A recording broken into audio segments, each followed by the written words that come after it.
Howdy folks, and a very festive welcome to another episode of Adam's Eats. Now, as you can probably guess by the plethora of goodies on this table, I'm not going to be cooking today, we're going to do a taste test. And basically all I did is I've gone out to the shops and I bought a selection just of goodies and snacks and treats that I think sound really interesting. I've got a nice big glass of mulled wine. That's the last of it actually because I've drank the rest. I've tried to make a bit of a festive backdrop. You know, I've got my tree here with some lights on it. You know, some lights in the background and this bit of tinsel here and my stupid hat. Right, so that's enough of me waffling on. Let's crack on. I'm going to try these crisps first because they sound really interesting. Now, I've got these from M&S and they're Bloody Mary hand-cooked red crisps.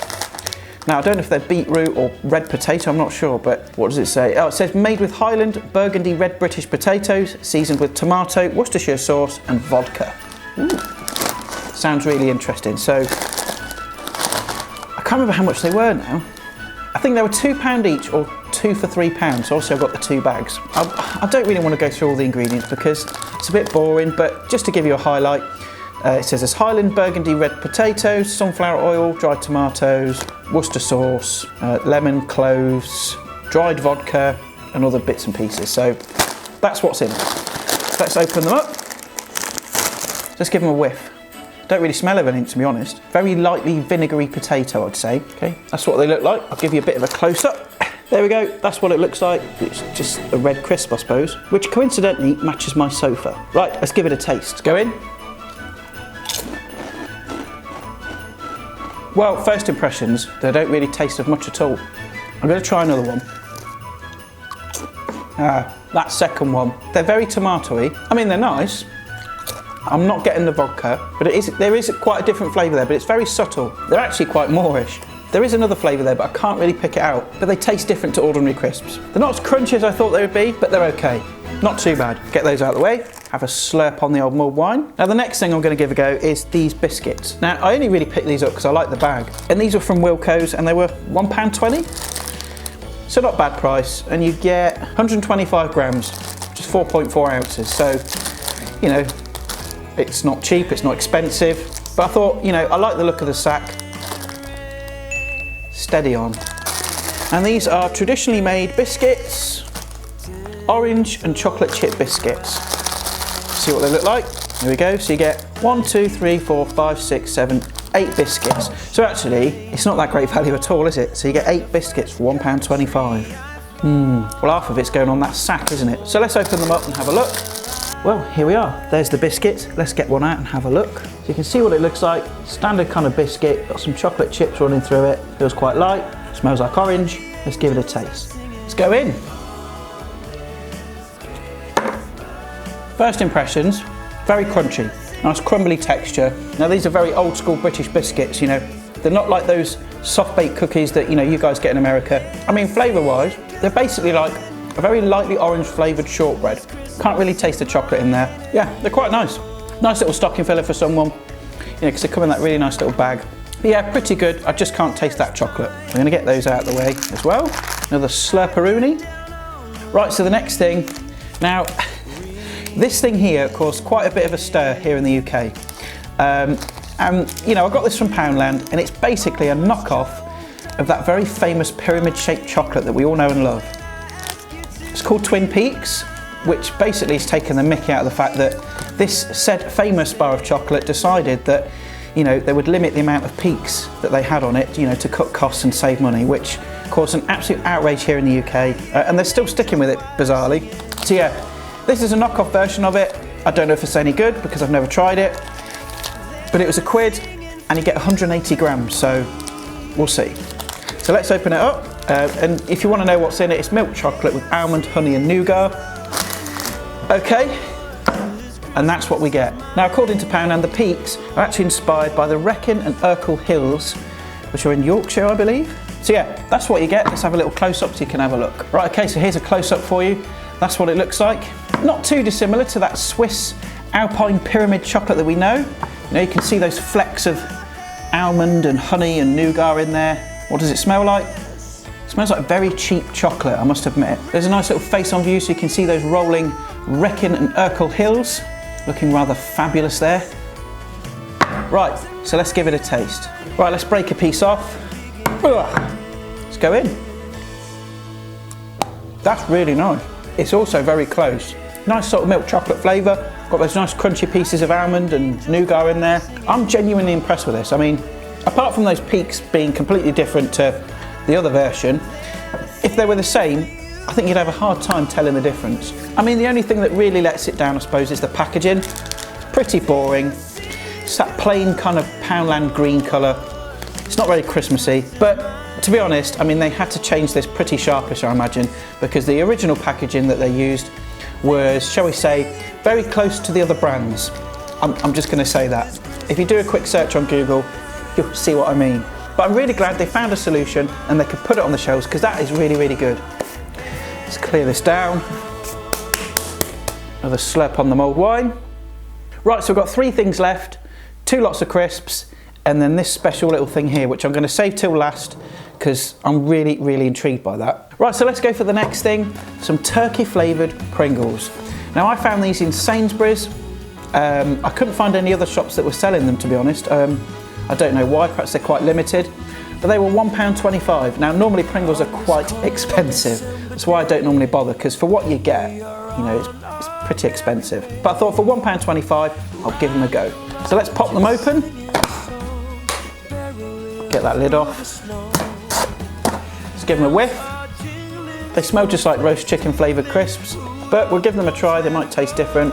Now, you can't just have one, you've got to have a bunch of them. We've got a nice big stack here. Let's go in. What is it with Pringles? They're just so addictive. Oh God. But flavour-wise, I mean, they're very similar to, you know, the roast chicken crisps that you can get any time of year. But I suppose when you think of flavour-wise, you take a roast chicken and you take a turkey, the difference in flavour between the two is quite subtle. I mean, you know the difference, but I suppose in something like this, it's going to be much, much harder, you know, to get that flavour out. They're very savoury, very salty. I suppose that's why they're quite addictive. But yeah, I could quite happily polish off this whole tub, and I'm going to. I love Pringles.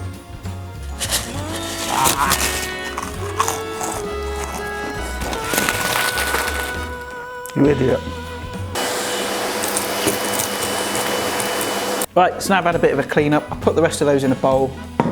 Right, next thing up in my selection of festive treats, got another bag of crisps from M&S, the other part of that deal, the 2 for £3. And these are winter berries and Prosecco hand-cooked crisps. Now the blurb on the front says, made with specially selected British potatoes, finished with a sprinkle of gold stars. How lovely. Again, I'm not going to run through all the ingredients. It just says potatoes, sunflower oil, dried Prosecco, raspberry juice, dried blackcurrant juice, edible gold stars. Brilliant. You get 150 grams. Let's open them up. Give them a whiff. Again, not really any kind of distinctive odour. Slight vinegary sort of smell. Get one out so you can have a look. I mean, actually, these are pretty cool. The crisps themselves have got little gold stars on them. I'll do a close-up so you can see. There you go, look. I don't know if you can see that. You see all those little sparkly little gold stars on there, which is quite nifty and, you know, a nice little touch for this festive season. But never mind that, we need to get this in my face. Right, let's give this puppy a try. Now, first off, there's lots more flavour in these than these other ones, you know, the Bloody Mary ones. You get a hit of raspberry, there's a bit of blackcurrant in there as well. I can't really taste the Prosecco that much. I think it's there, but it's just hidden by all the other flavours. But yeah, very unique, different flavour. I like the berries in it. I just wish there was more Prosecco flavour. They've got a lot of crunch to them as well, much more so than the other ones. So I think out of the two, these are the better ones. But well done, M&S. Those are really, really good. And for £2 a bag, it's not that expensive. But if you buy them at the 2 for £3 and get another one, you know, it's even better value. Go that way. Another slurp. It's gone a bit cold now. I'm gonna have to warm this up.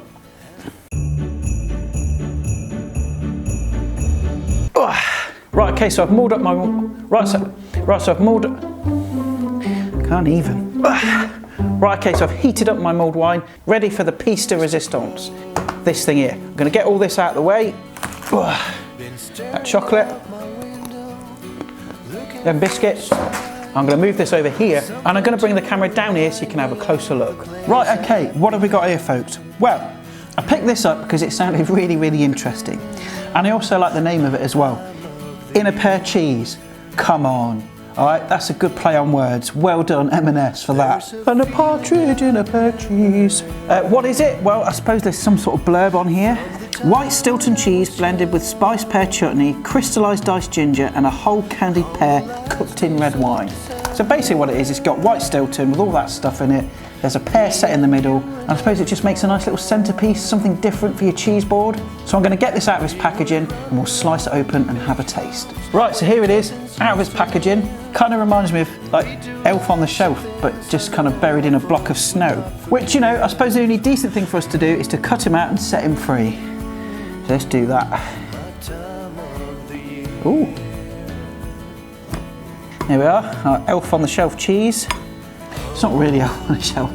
Kids, right, any kids watching, I'm sorry, it's not really Elf on the Shelf. It's a pear.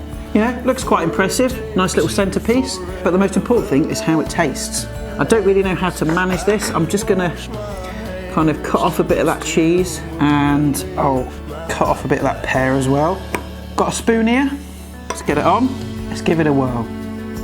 It's not a stronger flavour as I thought. I mean, white Stilton's quite mild anyway, it's not as strong as blue Stilton. Sort of crumbles in your mouth a bit.